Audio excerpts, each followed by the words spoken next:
And secondly, we have got to set out what this party and this government is for and a more hopeful vision for the future for this country. I mean, on those two things, I mean, stopping mistakes, I mean, you didn't plan to make mistakes, you just made them. Because this whole government is a mistake. The only reason they are in office is because the nation hated the Tories so much after 14 years of austerity and just basically bloodlust. I'm as real as a real can get. What you see? Buongiorno, freaks and geeks. Welcome back to the channel. Got him. We fucking got him. So we haven't fully got Keir Starmer, but we're definitely very, very close. As you would already be aware, the Labour Party got absolutely eviscerated in the local elections. And that highlighted to me two solid things. I should never have overestimated how much shame Keir Starmer would have, because he has none. I would have thought he would have handed in his resignation by now, but he's determined to continue, even going as far as saying he's not going to walk away. And in that scenario, someone should put a bag over his head and drag him away, because this cannot continue. And number two, the local elections don't really mean anything in the grand scheme of things when it comes to improving your lives. I mean, it's a great show of how much you hate the national government, but in terms of real change, you're not going to see it at a local level. And I will get into why I believe local elections don't mean anything by the end of this video. But anyway, let's get straight into this clip. It features Channel 4 News speaking to a current cabinet member.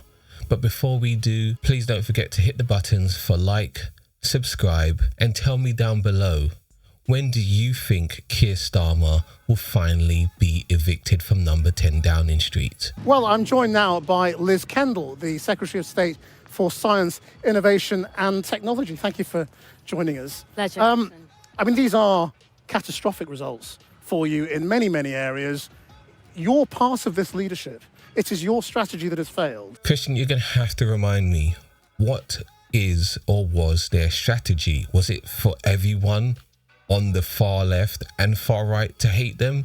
Because if that was the case, they have definitely succeeded. But if their intention was to make the lives of working people better in this country, they have epically failed. Hopefully Liz Kendall can shed some light on this, and it's very apt that she is the Secretary of State for Science, Innovation and Technology. Let's see if she can come up with anything innovative. Do you accept the responsibility? Yes, And what's going to change? we have to change. Let me just start by saying there's no beating around the bush here. They're truly dreadful results for the Labour Party. No shit, Sherlock. Okay, well done for acknowledging what everyone can see and hear, but we don't want cheap platitudes and lip service. What exactly are you going to change, if anything? And I think of the hundreds of councillors and Welsh Assembly members and members of the Scottish Parliament who've given their lives to their communities. Their lives, their literal lives to their communities. I don't know what you think councillors do at a local level, but it definitely doesn't put their lives at threat. And it is heart-wrenching what's happened. And you accept it's your fault, not theirs? Absolutely. Right, so what are you going to change? Absolutely. And right there, it is very illustrative of how much local elections don't really matter. Because if your local councillors are doing really, really well in your area, whatever that may be, if they were really making an impact on your life at a local level, why the hell would you choose to get rid of them because of a national government? I think that there are two big changes that we need to make in order to lead this country forward. Firstly, is we have got to stop the unnecessary mistakes. What unnecessary mistakes are you talking about? Are you talking about Peter Mandelson and that whole appointment, or every single policy position Keir Starmer has decided to take since taking office? I mean, you need to put some flesh on those bones, please. And secondly, we have got to set out what this party and this government is for and a more hopeful vision for the future for this country. I mean, on because those two things, I mean, stopping mistakes, I mean, you didn't plan to make mistakes, you just made them. Because this whole government is a mistake. The only reason they are in office is because the nation hated the Tories so much after 14 years of austerity and just basically bloodlust by consecutive conservative leaders. And it's actually quite lucky that we didn't get reform at the last general election, because essentially Keir Starmer was just offering Tories the same mild policies with none of the spending commitments. So yeah, it's golly. Also, of course, no one chooses to make mistakes, because they wouldn't be mistakes otherwise. They'll be deliberate acts of stupidity. Maybe because you're not quite up to it. You know, and in terms of laying out the vision, I mean, that should have been done 2 years ago. you just asked me how we should change, and I've set out two absolutely critical things. You cannot promise right now that we are going to stop making mistakes going forward. That's not how mistakes materialize. Like, how could you have gotten to cabinet member level and not realize that? We need to do, because what people want, the British public understand that change can be hard, but they have felt over the last 20 years, from the financial crisis to COVID and Brexit and the cost of living crisis. You forgot, you know, austerity. Austerity was a massive thing in the middle of that as well. It's funny that someone in the current Labour government would choose to not mention austerity having a massive impact on working people in this country. It kind of illustrates where their heads are at, and it's not with the working people of this country. And I just love when politicians think if they just talk with authority and breathe like this and enunciate all their words, it makes them any more believable. We don't believe you, Liz. Sorry, you can posture all you want for Channel 4. We do not believe you.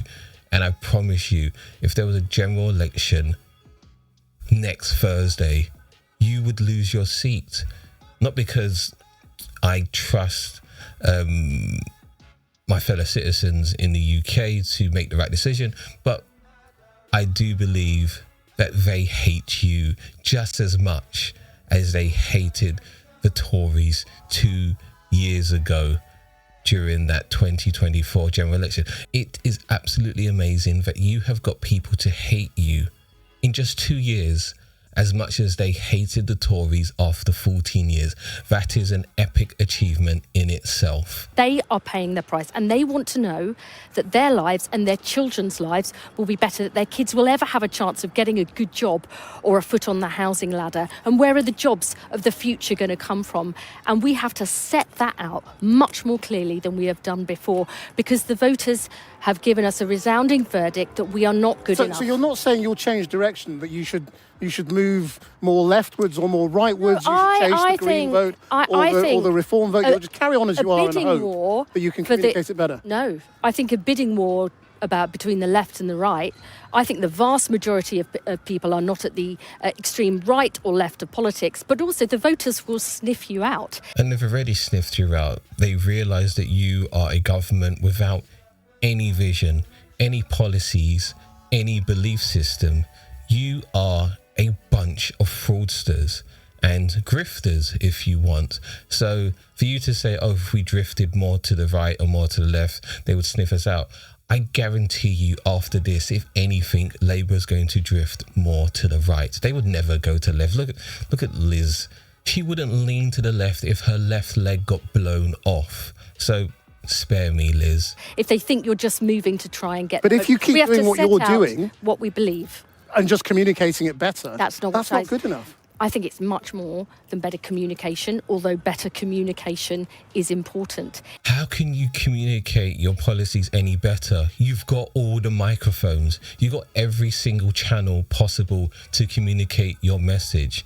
Maybe your message is just not the right one, or your policies are not right, or you're not even speaking the language of the people. Nonetheless, if you cannot get out your message right now when you are the literal government, you never will. It is about stopping mistakes and setting out what we're for and hope that the future can be better, that there is optimism in this country. And I believe that every young person having a chance to be earning or learning is a big vision for the future. And I believe in my role, this country outside of Silicon Valley is the second best country for AI. Silicon Valley is not a country, first of all. I would have thought you would know that, being the Secretary of State for Science, Innovation and Technology. And secondly, that's just not true. China is doing amazing things when it comes to science, but we need to ignore China because apparently they're an enemy state. Whatever. For AI, and we can seize those jobs of the future. But at what That's point the vision we have to be setting forward. Are you forward. going to look at, Reform fought this election on vote reform, get rid of Keir Starmer. Reform are the winners of this election I so don't. far. Every piece of political research shows he is very, very personally unpopular. At what point are you just going to People have, that he's not, I think, been given from the Tories saying austerity or changing their leader would solve the problems. It didn't. Jesus, she actually finally mentioned austerity, but she didn't mention it previously. Does that mean this Labour Party will not employ austerity measures? I doubt it, but I guess it had to be mentioned because it's a part of historical fact right now. From Brexit, it didn't solve problems, it made them worse. And reform, they're easy answers. We have got to show people that there's realistic hope that the future can be better. But it was bad last year, it's worse this year. If it carries on like this next year, you're just going to carry on and say, no, we're not going to change the leader. I think Keir Starmer is the right man. When his back is against the wall, we have seen time and time again, he has gripped it and he has changed. What does that mean? When his back has been against the wall, he has gripped it and changed positions? What, so they could have him over a barrel even further? That makes no sense. Gosh. In terms of PR damage limitation, this is probably the worst I've seen. Actually, there's probably worse examples on other channels, but I'm not going to waste my time watching those.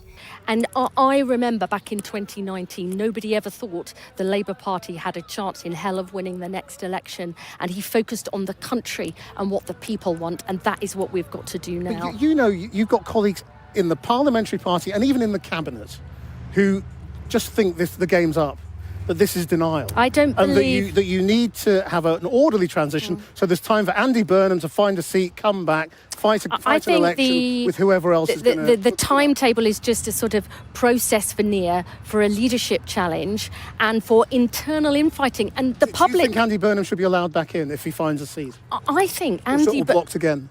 Look, when he's finished his term in Manchester, it'd be up to him what he does. That's what I think. That's 2 years away. And what, he has got the same challenge in the Manchester City region with swathes of seats going to Reform, the Green vote rising in Manchester as we have in the rest of the country. Yeah, but that's a stupid point to raise because you admitted at the beginning of this interview that you are responsible for why all of the local elections went so bad. So now how can you tell Andy Burnham, who's mayor of Greater Manchester, and I have to break this to you, the mayor of Greater Manchester doesn't have more power than your national government to change your life if you live in Manchester right now.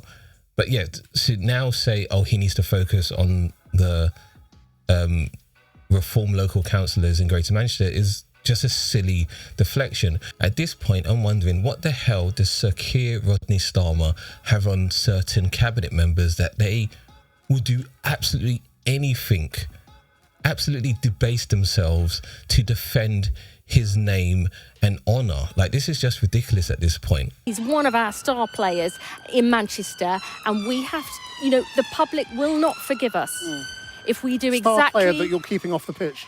No, we want him on the pitch. Look at what he's doing in Greater Manchester. I think once he's finished his term, the choice will be his.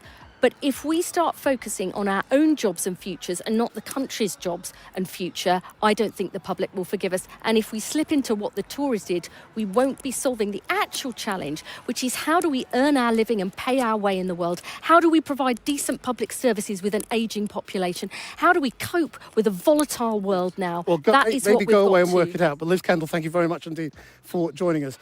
God have mercy upon us.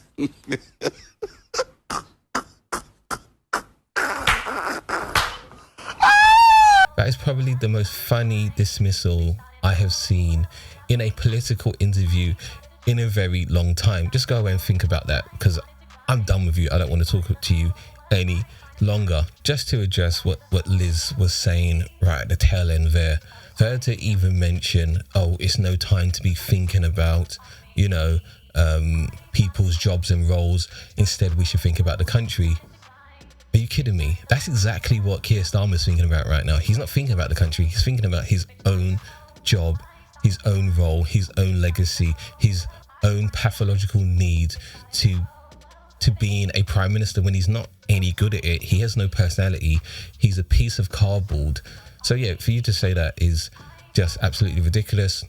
Also, this whole interview was a waste of all of our time. Liz said nothing new. Of course, Liz is going to come on a national broadcast and say, yeah, we need to do this, that, we're very sorry, bad night results, but please keep us in. She's not going to come there and be honest and say, yep, those results are horrible. We should all be voted out right now. In fact, let's do a snap election in the next couple of weeks. She's not going to do that.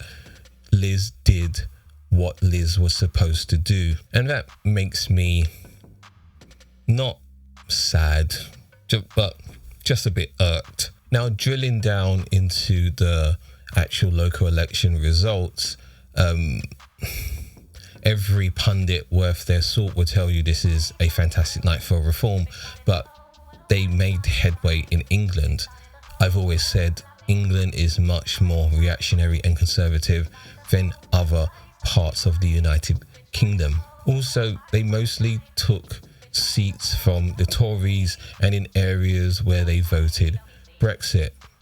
Okay, Nigel Farage has been famous for the last 25 years. If he can't be getting local councillors right now, then he needs to pack it in. But, having the most appearances on Question Time are starting to pay off in the long run. For example, like Reform taking Havering Council, that doesn't shock me. I knew from a child I shouldn't go to Havering because of, the tension and delicacies in the air in that particular local authority. I think what we should definitely look at is the Green Party, taking Hackney Council from Labour, which is just chef's kiss. And I hope David Lammy doesn't get any sleep for the next 3 years at least. And all of this has come to fruition because who could forget when Keir Starmer said this? If you don't like the changes that we've made, I say the door is open and you can leave. I bet you feel dumb now, don't you, buddy? Anyway, why do I think local elections are a complete waste of time? It's because the factors that have the biggest impact on your life right now are not dealt with by local councillors. What's our biggest problems right now? Housing costs, gas and energy costs, the price of food, not being able to make more money in our employment. Out of those four things, maybe housing, local authorities have a hand in. And when I say this, I'm talking about building of council houses. I don't know if you're aware, but local authorities, mostly outside of London right now, are only building 1,000 houses, council houses per year. You go back to the 1950s, it was 150,000 council houses per year. Now, there's a number of reasons for that. First of all, financial restraints on local authorities means they just don't have the money. And when I say the money, they're not allowed to borrow a lot more than they did before. Secondly, the cost of building houses has skyrocketed. That's why local authorities are relying on property developers. Thirdly, we just don't have the skills to build new developments right now. I don't know if that's because we've stopped people coming in from the EU and beyond, or we're just not training up our own skilled workers. Fourthly, we don't have the space, especially in London. So if the only issue a local authority can tackle, which is housing, cannot be tackled by them, that means only your national government has the power to make your life better. And it doesn't seem Keir Starmer has any intentions to do that. I mean, they've got more MPs than they know what to do with. You can put any policy through Parliament and it should get through, but they're choosing not to.